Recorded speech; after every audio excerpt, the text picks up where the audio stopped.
અમરેલી સિંચાઈ વિભાગ તથા વિભાગ હેઠળની કચેરીઓમાં આઉટસોર્સથી ફરજ બજાવતા કર્મચારીઓને માસિક વેતન ન મળતા કલેક્ટરને આવેદનપત્ર આપવામાં આવ્યું હતું. કર્મચારીઓએ અમરેલી જળસિંચન વિભાગ, પેટા વિભાગીય કચેરીઓ તથા જળાશયો પર પોતાની ફરજો બજાવીએ છીએ.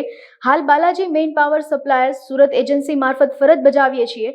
કર્મચારીને છેલ્લા 3 માસથી નાણાંની ચૂકવણી થઈ નથી. કર્મચારીઓમાંથી એક જ માંગ ઉઠવા પામી છે કે જ્યાં સુધી વેતન અને EPF ન મળે ત્યાં સુધી એજન્સીને કોઈ પણ જાતનું ચૂકવણું કરવામાં ન આવે અને એજન્સીને બ્લેકલિસ્ટ કરવામાં આવે. આ અંગે ધારાસભ્ય કૌશિકભાઈ વેકરિયાને પણ રજૂઆત કરવામાં આવી છે. મારું નામ ઠાકર મૌલિક મુકેશભાઈ છે. અમે સિંચાઈ વિભાગમાં અમરેલીમાં બધા ફરજ બજાવીએ છીએ આઉટસોર્સ એજન્સી મારફત.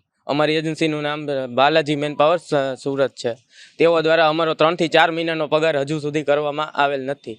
તેઓને અમારે દ્વારા ફોન કરવામાં આવેલ, પરંતુ એણે એવું જણાવેલ છે કે જ્યાં સુધી એમનો અહીંથી પેમેન્ટ છૂટું નહીં થાય ત્યાં સુધી અમારો પગાર નહીં કરે. પરંતુ હવે 3-4 મહિના સુધી નથી થયો, એટલે અમે આજ રોજ કલેક્ટર શ્રી અને કૌશિકભાઈ વેકરિયાને અમે આવેદનપત્ર આપીને અમારી માંગનું નિરાકરણ આવે તે અંગેથી રજૂઆત કરવા આવ્યા છીએ.